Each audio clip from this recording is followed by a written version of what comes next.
설교를 듣기 전에 우리가 꼭 명심해야 될 것이 있습니다. 그것은 이 성경 본문을 깊이 묵상하는 것입니다. 설교도 중요하지만도 설교 이전에 설교의 근원이 되는 기록된 하나님의 말씀은 뭘 말씀하시는가를 깊이 읽고 묵상하는 훈련이 대단히 중요합니다. 그러므로 우리는 말씀을 듣기 이전에 기록된 하나님의 말씀, 이 사건에 대한 이야기를 다시 이렇게 되씹을 필요가 있습니다. 그리고 오늘 우리가 읽었던 이 본문 앞과 뒤 전체적 배경을 더 깊이 읽고 말씀을 듣는다면 이해하는 데 도움이 될 것입니다. 오늘 본문 이전에는 이런 사건이 기록되어 있죠. 주께 말씀을 듣기 위하여 수없이 많은 무리들이 나와왔습니다. 주께서 그 무리들이 종일토록 먹지도 않고 말씀 듣는 것을 보고 안타까이 여기시고 그들에게 먹을 것을 나누어 주는 사건이 나오죠. 떡 5개와 물고기 2마리로 남자 장정만 5,000명 먹이고도 12강주리가 남은 사건입니다. 어린 아이와 여성을 포함한다면은 그 수만 명의 사람들에게 먹을 것을 나누어 준 사건에 대한 기록이고, 사람들이 주님의 기적을 통하여서 먹고 배부르자 주님을 따르기 시작합니다. 주님의 본래의 사역에 위기가 다가옵니다. 그러자 주께서는 무리와 제자들을 분리하여 제자들을 배를 태워 바다 건너편으로 건너가게 하시고 혼자 무리를 따로 떼어놓고 한적한 곳에서 기도한 사건들이 기록되어 있습니다. 이렇게 배를 타고 가던 제자들에게 큰 위기가 또한 도래합니다. 풍랑으로 인하여 배가 깨어질 위기에 처하고 죽게 될 위기에 있을 때에 주께서 풍랑 이는 바다 위로 걸어오셔서 풍랑을 잠재우고 제자들을 구해내는 사건이 오늘 우리가 읽었던 본문입니다. 그러므로 우리는 두 가지의 이 사건에 대한 내용들을 미리 머리에 남지하고 말씀을 듣는다면 설교가 이해가 빠르다는 것이죠. 바로 첫 번째 사건은 떡 5개와 물고기 2마리로 5,000명 먹인 사건이고, 오늘 본문은 풍랑이 바다에 제자들이 죽게 되었을 때에 주께서 오셔서 건져준 사건, 이 두 가지 사건들을 기억하고 말씀을 들을 수 있기를 바랍니다. 여러분은 두 사건의 이야기를 들으면서 가장 먼저 떠오르는 단어가 무엇입니까? 어떤 생각이 듭니까? 아마 대부분 사람들은 기적이라는 단어를 연상했을 것입니다. 떡 5개와 물고기 2마리로 수천 명 먹인 것도 기적이고, 풍랑이는 바다 위로 걸어오신 것도 기적이며, 또 풍랑을 잠재우고 제자들을 구원하는 사건도 기적입니다. 사실 이 두 사건의 이야기는 기적에 대한 이야기가 맞습니다. 그래서 우리는 떡 5개와 물고기 2마리로 수천 명 먹인 사건에 대한 제목을 붙일 때에 이렇게 붙이잖아요. 오병이어의 기적. 오병이어 뭐죠? 다 알잖아요. 병자는 떡병자입니다. 어자는 물고기 어자죠. 그러니까 떡 5개, 물고기 2마리 먹인 사건. 그래서 이 사건을 이렇게 제목 붙이는 거죠. 오병이어의 기적이다. 왜 제목을 꼭 이렇게 붙입니까? 다르게 붙일 수 있잖아요. 굶주린 백성들에게 먹을 것을 주신 주님. 사실 이게 더 내용이 더 가깝단 말이에요. 굶주린 백성들에게 먹을 것 주신 주님에 대한 이야기잖아요. 그런데 우리는 대부분 어떻게 이 제목을 삼고 있습니까? 오병이어 기적. 기적이라는 이 관점에서 본문을 읽고 해석한다는 것을 말해줍니다. 사실은 어떤 단어를 선택하는 데는 사람들의 생각이 반영되는 것이거든요. 그러므로 떡 5개와 물고기 2마리 먹인 이 사건에 대하여 오병이어의 기적이다. 이 기적의 타이틀을 삼았다는 이 의미는 사람들의 관심이 어디에 있다는 겁니까? 기적이 있다는 것이죠. 기적에 보다 많은 관심을 둔다는 겁니다. 이뿐만 아니라 오늘 읽었던 우리 본문 풍랑이는 바다를 잠잠케 하셨던 것도 기적의 관점을 본다는 거죠. 야, 주님의 놀라운 기적으로 풍랑을 잠재우고 제자들을 구원했단다. 이 두 가지 사건을 다 기적의 관점에서 우리가 읽고 이해하고 있는 것이죠. 이렇게 본문의 말씀을 기적 중심으로만 성경을 읽게 되면은 성경에서 말하는 본래의 메시지를 놓칠 위험이 있습니다. 그 사건을 통하여 주님이 우리들에게 전하고자 하는 메시지가 무엇인지에 대한 핵심적인 내용을 놓칠 위험이 있다 그 말이에요.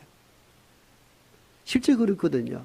오병이어 기적 이렇게 하면은 야, 우리도 뭐 이렇게 뭐 만 원짜리가 10만 원 되고 10만 원에 있던 것이 100만 원 되고 이런 뻥튀기 하듯이 오병이어 기적 같은 기적이 내게 안 일어나는가? 이런 생각을 가질 수 있다 그 말이에요. 하나님의 말씀을 기적이라는 관점에서만 읽고 해석하게 될 때에 본래 이 메시지를 주시고자 하는 의도를 놓칠 수 있습니다. 그리고는 엉뚱한 일을 벌일 수가 있습니다. 자, 풍랑이는 바다 위로 걸어오셔서 제자들을 구하는 이 본문을 읽은 아프리카의 어떤 목사님은 큰 감동을 받았습니다. 이야, 사람이지만도 능력을 받으면 물 위로 걸어갈 수도 있겠구나. 이 뜨거운 감동, 가끔 성경을 읽을 때 우리가 감동이 되고 도전이 될 때가 있잖아요. 야, 놀라운 일들이 일어났구나. 이 확신을 가지고 자기 교회에 나오는 교인들을 불러 모았습니다. 그리고는 강가로 데리고 왔습니다. 그건 어찌했는지 여러분 아시잖아요. 여러분, 내가 주님처럼 지금 물 위로 걸어가는 것을 시험해 보겠습니다. 이렇게 해서 이 목사가 말씀에 의지하여서 기적이 일어날 줄을 믿고 강가로 뛰어들었습니다. 온 교인들이 말씀대로 우리 목사님도 물 위로 걸어가는 광경을 보고자 기대 가운데 있는데 어떻게 되었는지 다 아시잖아요. 예, 물에 빠져서 악어 밥이 되었다고 합니다. 정말 웃기는 일들이 벌어진 것이죠. 왜 이러한 현실이, 이게 몇 달 전에 일어난 실제적인 사건이거든요. 왜 이러한 일들이 일어납니까? 성경의 본문을 기적이라는 관점에서만 계속 읽고 몰두했기 때문입니다. 그 사건을 통하여 우리에게 주님은 뭘 말씀하시는가, 이걸 찾아내야 되는 것인데 기적 중심으로 읽다 보니까 내게도 이와 똑같은 기적이 반복되리라 예상했던 것이죠. 어리석은 일들이었습니다. 그만큼 사람들은 기적에 관심이 많습니다. 본문이 주고자 하는 메시지에는 관심이 없습니다. 그 본문에서 일어난 기적이 나에게도 그대로 재반복되기만을 기다리고 그것에만 관심이 있는 것입니다. 이런 주님이 누구인지, 주님이 왜 이런 일을 행하였는지에 대한 관심이 없고 주님이 행한 오직 기적에만 관심이 있는 사람들은 우리뿐만 아니라 성경에도 여럿 나타납니다. 요한복음서에 읽어보니까요, 38년 된 병자가 베데스다 목가에 천막을 치고 늘 기다리고 있습니다. 왜냐하니까 가끔 전설에 의하면 천사가 연못에 내려와서 물을 움직일 때에 가장 먼저 뛰어드는 사람이 병이 다 낫는다는 그 전설 하나만 믿고 그 연못가에 진을 치고 있는 사람들 가운데 38년 된 병자도 거기 있었습니다. 어느 날 그 현장에 주님이 찾아오셨습니다. 38년 된 병자에게 이렇게 묻습니다. 너가 낫고자 하느냐? 너가 낫고자 하느냐? 예, 주님, 내가 낫고자 합니다. 자, 그렇게만 한마디 했다면 그의 병이 나을 수 있는 기회를 얻었을 수도 있는데 대부분 다른 복음서 보면 그런 기록이 많잖아요. 병자에게 네가 낫고자 하느냐 했을 때에 이 병자는 예 주님 제가 낫고자 합니다 라고 할 때 너 믿음대로 될지어다 하는 순간에 그의 병이 깨끗하게 나았다는 사실들을 복음서에 많이 기록되어 있습니다. 그래서 주님은 오늘 이 38년 된 병자에게 똑같은 질문을 던진 것이죠. 너가 낫고자 하느냐. 그런데 의외의 답변이 들려오죠. 예, 제가 낫고자 합니다. 이렇게 확신 가운데 답을 했으면 좋을 뻔했는데 엉뚱한 설명을 늘어놓기 시작합니다. 선생님, 너가 낫고자 하느냐라고 물을 때에 이 병자가 선생님, 가끔 천사가 이 연못에 내려와서 물을 움직일 때에 내가 내려가려는 도중에 다른 사람이 먼저 내려갑니다. 이런 설명을 늘어놓기 시작합니다. 이 병자가 주님이 너가 낫고자 하느냐라고 물었을 때 왜 이런 황당한 설명을 합니까? 이런 것이죠. 내가 38년 동안 병을 앓다 보니까 다리에 힘도 없고 움직일 여력이 없어서 겨우겨우 물이 움직일 때 내려가려 할 때 나보다 좀 더 건강한 사람이 먼저 물속으로 뛰어듦으로 말미암아 내가 병 나을 기회를 한 번도 얻지 못했습니다. 그러므로 선생이 내 옆에 있다가 천사가 내려와서 물을 움직일 때에 나를 연못에 좀 넣어 주십시오. 이런 바람과 소망으로 던진 말이었습니다. 내 앞에 서서 나를 찾아와서 너가 낫고자 하느냐라고 하는 이 젊은 청년 예수가 누구인지, 왜 내게 이 말씀을 하셨는지에 대해서는 전혀 관계하지 않습니다. 생각도 하지 않습니다. 단지 천사가 연못에 내려와서 물을 움직일 때 먼저 뛰어가면 산다는 기적에만 매몰되어 있습니다. 그러다 보니까 내 앞에 선 그가 누구이며 그가 왜 내게 너가 낫고자 하느냐 이 메시지를 던지는지에 대해서는 전혀 생각지 못했던 것입니다. 오늘 우리가 그렇게 산다 그 말입니다. 오늘 말씀을 통하여 내게 다가온 그 예수 그리스도가 누구인지, 오늘 본문을 통하여 행하신 예수 그리스도의 모습을 통하여 우리 뭘 배워야 할지, 이 메시지가 뭘 의미하는지에 관심이 없습니다. 우리의 오직 한 관심은 무엇입니까? 주님처럼 물 위로 걸어갈 수 없나? 이 기적에만 관심이 있다 그 말이에요. 우리의 전적 관심이 기적에만 매몰될 때에 주께서 행하신 메시지를 놓칠 수 있다는 위험성을 우리가 깨달아야 됩니다. 이와 반대로 주님은 어떻게 하신 줄 아세요? 주님의 전적인 관심은 기적에 있었던 것이 아니요, 어떻게 하면 죽어가는 사람을 살릴 수 있을 것인가에 있었습니다. 다시 말씀드리면 주님의 관심은 기적에 있었던 것이 아니라 생명을 건질 수 있는가, 여기에 있었다는 것을 본문은 잘 보여주고 있습니다.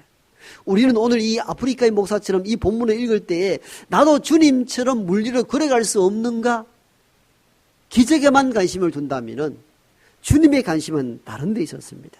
어떻게 하면은 물속으로 빠져가는 제자들을 구할 수 있을 것인가, 이게 주님의 관심사였습니다. 그러므로 우리의 관심사와 주님의 관심사가 달랐던 것입니다. 주님에게 있어서 기적은 생명을 건지고자 하는 과정에서 나타난 하나의 사건에 불과합니다. 즉 주님의 관심은 기적을 보여주고자 하는데 목적을 두지 않았습니다. 제가 선포하는 이 말씀을 다시 한번 들어보십시오. 주님은 기적 자체의 목적을 두지 않았습니다. 주님의 목적은 어떻게 생명을 살릴 수 있을 것인가에 대해 두었습니다. 어떻게 하면 생명을 살릴 수 있을 것인가에 대하여 자기 몸을 던질 때에 나타나는 현상이 기적일 뿐이었습니다. 이해가 되셨습니까? 다시 말씀합니다. 주님은 기적을 목적에 두고 살지 않았습니다. 기적을 보여주고자 하는 의도도 없었습니다. 주님의 주된 관심사는 어떻게 하면 죽어가는 생명을 살릴 수 있을 것인가, 이게 주된 관심사였습니다. 이렇게 어떻게 하면 생명을 살릴 수 있을 것인가에 대하여 자기 몸을 던지다 보니까 나타나는 현상이 뭐였다고요? 기적이었습니다. 이 굉장한 차이가 있습니다. 아프리카의 목사는 뭐가 목적이었습니까? 기적을 보여주는 것이 목적이었습니다. 그러다 보니까 자기가 죽었습니다. 주님은 다른 사람의 생명을 구원할 목적으로 물속으로 뛰어들었는데 나타나는 현상이 무엇이었습니까? 기적이었습니다. 이건 대단한 차이입니다. 주님이 얼마나 많이 사람의 생명을 구하고자 했던가, 그 관심이 얼마나 컸던가는 오늘 본문에서 잘 보여주고 있습니다. 제자들이 풍랑을 만나 죽어갈 때에 물 위로 주께서 걸어갔던 시간들을 오늘 밤 사경이라 이렇게 기록하고 있습니다. 유대인들 당시의 시간의 계산법은 오늘날 24시간, 1시간, 2시간 이런 개념이 아니고 1경, 2경, 3경, 4경으로 나누었습니다. 한 경이 3시간 이야기합니다. 그러니까 밤 사경은 3시부터 새벽 6시까지를 말합니다. 여러분, 새벽 3시와 새벽 6시 사이는 어떻습니까? 가장 달콤한 잠을 자는 시간, 가장 깊은 잠을 자는 시간, 아무도 움직이지 아니하는 시간입니다. 사람이 없는 시간대입니다. 이게 지금 밤 사경이며, 밤 사경일 때에 제자들이 풍랑으로 인하여 죽어간 시점이고, 그 시간에 주님이 풍랑 위로 걸어오는 시점이기도 합니다. 뭘 말하는지 여러분 이해가 되셨을 것입니다. 모두가 깊은 잠을 자는 그 시간, 아무도 움직이지 아니하는 새벽 3시와 6시 사이에 주님만이 부릅뜬 눈으로 바다 건너가는 제자들을 바라보았을 것이고, 풍랑이 일어나 죽어가는 현장을 보고 그 현장으로 뛰어왔던 것입니다. 주님의 이 모습 속에서 우리는 주님이 어떻게 바다 위를 걸어서 야 기적이다 그걸 보는 게 아니라 밤 사경에 죽어가는 제자들을 향하여 뛰쳐나온 주님의 모습을 우리가 볼 수 있어야 됩니다. 그래야 주님의 이 메시지의 의미를 바로 찾을 수가 있습니다. 이 말씀의 배경이 무엇이겠습니까? 주님은 항상 부릅뜬 눈으로 우리를 감찰하시며 우리가 위기와 환난할 때에 언제든지 뛰어올 수 있는 준비가 되어 있는 주님이라는 사실을 여기서 알게 됩니다. 그러므로 주님의 관심은 어디에 있다는 겁니까? 어떻게 하면 제자들을 보호하고 어떻게 하면 제자들의 생명을 지킬 수 있는 것인가? 이게 주님의 주된 관심사였다는 것을 알 수 있습니다. 어디서? 밤 사경에 모두가 잠들고 거리에는 사람 하나 다니지 않은 그 시점에도 불구하고 부릅뜬 눈으로 제자들을 바라보고 그 밤 사경에 뛰쳐나온 주님의 발걸음을 통하여 주님의 관심이 어디 있는지 우리는 알 수 있다 그 말입니다. 그뿐만 아니라 풍랑이는 바다 위로 걸어오신다는 이 대목을 통하여서도 주님의 관심이 생명에 있다는 것을 알 수가 있습니다. 저와 여러분들은 기적에만 관심이 있다 보니까 이 본문을 읽을 때 어떤 관점을 읽습니까? 물 위로 걸어오는 주님에 대하여 우리는 이렇게 접근을 하죠. 어떻게 사람이 물 위로 걸어오셨을까? 이렇게 질문을 하잖아요. 이게 우리 모든 사람들의 질문입니다. 그래서 항상 어떻게 물 위로 걸어왔지? 이 질문을 던지기 시작하는 것이죠. 그런데 여러분, 오늘 이 물 위로 걸어오신 주님의 이 본문을 읽으면서 어떻게 how라는 질문하기보다는 why, 왜라는 질문을 던져보면 전혀 다른 답이 나오기 시작합니다. 이렇게 질문해 보는 거죠. 왜 주님은 풍랑이 있는 바다 위로 오셨을까? 이렇게 질문하면 전혀 새로운 답변이 나올 수가 있습니다. 우리는 이제껏 어떤 질문을 했습니까? 어떻게? 이렇게 질문했습니다. 어떻게 사람이 물질을 걸어올 수 있습니까? 이런 질문만 계속했어요. 그런데 다르게 질문해 보세요. 왜 주님은 그 밤 사경에 풍랑 이는 바다 위로 걸어오셨을까? 전혀 질문이 다른데 다른 질문을 통하여 주님의 본질을 알 수 있습니다. 왜 풍랑 이는 바다 위로 오셨을까? 이렇게 질문하면 어떤 대답이 나올 수 있습니까? 제자들을 구하기 위해서, 죽어가는 사람을 살리기 위해서 풍랑 이는 바다 위로 그분은 오셨단다. 여러분, 전혀 다른 해석이 나오잖아요. 어떻게 물 위로 걸어오셨습니까? 야, 이건 참 기적이다. 이런 차원으로 질문하고 답변을 얻었다면 왜 오셨을까라고 생각해 본다면 기적 이전에 주님의 마음을 읽을 수 있습니다.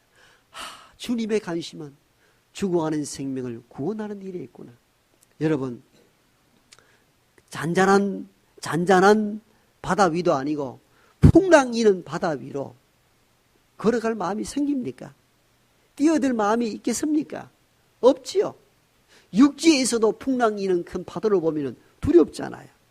그 풍랑 이는 바다 위로 갔다는 사실 자체는 뭘 말합니까? 기적 이전에 주님의 마음이 어떤 마음? 내 몸을 던져서라도 제자들을 구하겠다는 마음을 읽을 수 있는 것이죠. 그러므로 우리는 이 본문을 기적의 관점에서 어떻게 걸어갈 수 있었습니까? 라는 질문보다는 풍랑 이는 바다 위로 왜 걸어갔었겠나? 이 질문을 던지는 것이 본질적인 질문인 것입니다. 왜 걸어가셨습니까? 위험한 풍랑 위로 왜 걸어가셨습니까? 제자들을 구하기 위해서 가신 것이죠. 자기의 기적을 보여주기 위해서 갔겠습니까? 아니잖아요. 죽어가는, 물속에 빠져가는 그들을 구하기 위해서 풍랑 있는 바다 위로 가신 거예요. 그러므로 우리는 이 본문을 통하여 주님의 관심이 어디 있는지를 분명히 알 수가 있습니다. 생명을 구원하기 위하여 풍랑 있는 바다 위로 가셨구나. 이 사실을 알 수 있는 것이죠. 이뿐만 아니라 주님의 관심이 생명을 구원하는 일에 있다는 사실을 또한 볼 수 있는 대목이 있습니다. 베드로가 물속에 빠져갈 때에 그의 손을 잡으면서 건져내면서 믿음이 작은 자여 왜 의심하였는가? 처음에는 예수님의 말씀에 의지하여 물질을 걸어가다가 바람과 파도를 보고 물속에 빠져갑니다. 책망받을 수가 있죠. 왜 믿음으로 시작했다가 믿음 없이 빠져가느냐? 이 믿음 없는 자야 책망을 먼저 할 법도 한데 주님은 먼저 그의 손을 잡고 건져내시는 일을 먼저 행하십니다. 그 나중에 책망을 할 뿐이죠. 이 대목을 보아도 주님의 관심은, 주님의 전적인 관심은 사람의 생명을 어떻게 건져낼까? 여기에 있다는 것을 알 수가 있습니다. 여러분, 항상 주님은 그러하셨습니다. 우리의 관심사와 달랐습니다. 여러분, 우리 사람들은 내가 거하는 장소가 안전하지 않고 위험하다 싶으면은 그 위험한 곳에서 어떻게 합니까? 피합니다. 떠나갑니다.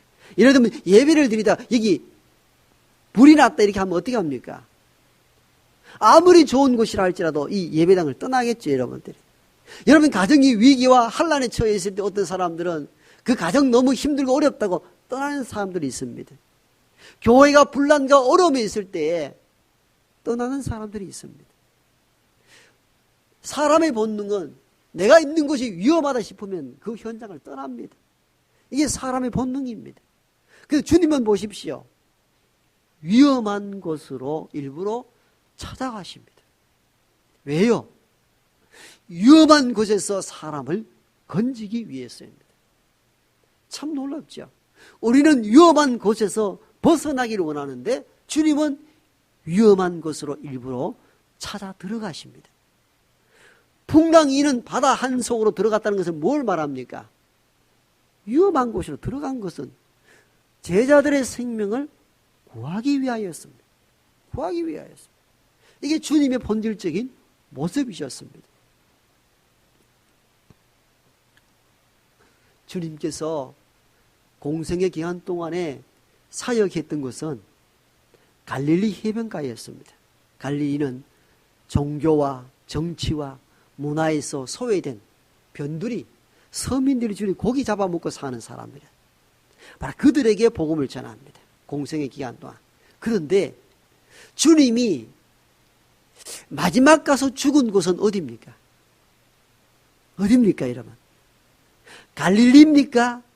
정치, 문화, 종교의 핵심지인 예루살렘입니까? 예루살렘이잖아요. 주님은 소외된 세역, 가난과 위기와 버려진 갈릴리 주변에서 일생 동안, 공생의 기간 동안 복음을 전했지만도 마지막 단계에서는 예루살렘 성을 향하여 들어갑니다. 예루살렘 성은 기독교를 배척하고 예수를 배척하고 유대교를 신봉하는 핵심적인 장소입니다. 성이 거기 있습니다. 반대자들이 많은 곳입니다. 반대자들이 많은 예루살렘 성으로 한복판으로 마지막으로 들어간 이유가 뭡니까? 죽음을 각오하지만도 거기 있는 사람들에게 나 예수 그리스도가 누구인지, 내가 죽음으로 말미암아 여실히 하나님의 사랑을 보여주고자 마지막 곳을 예루살렘으로 선택하고 그 예루살렘 성을 향하여 들어갔던 것입니다. 거기서 그들의 손에 넘겨지고 그들의 손에 의해서 십자가 지어 죽고 피 흘려 생을 마감합니다. 그 사건을 통하여 하나님의 사랑을 그들에게 보여주심으로 말미암아 그들이 다시 사신 부활의 주님을 통하여 믿는 자들이 늘어나기 시작하는 것이죠. 그러므로 주님이 죽음을 각오하고 고난과 핍박이 기다리는 예루살렘으로 들어간 의도가 무엇입니까? 뭇 사람의 생명을 구원코자 마지막 예루살렘 성을 향하여 들어간 것입니다. 자기를 던져 생명을 살리려 할 때에 부활이라는 기적으로 다시 살게 된 것입니다. 기적을 보여주고자 십자가 진 것이 아니에요. 생명을 살리기 위하여 자기를 던져 죽음으로 화답하였을 때에 하나님의 은혜가 어떻게 임했습니까? 부활이라는 기적으로 응답이 왔던 것입니다. 주님의 전적인 관심은 생명에 있었다는 것을 의미합니다. 그러면서 우리는 이런 질문을 던져야 됩니다. 나의 관심은 어디에 있는가? 편안한 곳에 앉아서 우리는 기적만 떨어지길 바라지 않았습니까? 그렇게 사는 것이 믿음의 사람이 아닙니다. 고난이 있는 곳, 죽음이 있는 곳, 그 현장으로 뛰어들어가 뭇 사람의 생명을 구원코자 할 때에 하나님의 놀라운 기적이 여러분에게 임할 것입니다. 그런데 우리는 내 편에는 아무것도 행하지 아니하고 위험한 곳을 피해가지고 편안한 곳에 앉아가지고는 뭘 기다립니까? 기적이 떨어지기만 기다리고 사는 자. 이건 성경을 잘못 읽고 잘못 오해하여 해석한 것입니다. 이 아프리카 목사처럼 교인들을 위하여 내가 생명을 던질 때에 다시 살아날 수 있는 기적을 체험해야 되는데 기적 자체를 보여주고자 시도한 것. 시작이 잘못됐다 그 말입니다. 그러므로 저와 여러분의 관심사는 주님처럼 죽어가는 사람, 소외와 좌절 가운데 있는 사람들을 구원코자 그 위험한 곳으로 친히 들어가 생명을 살리는 일에 귀하게 쓰임받는 저와 여러분 되기를 바랍니다.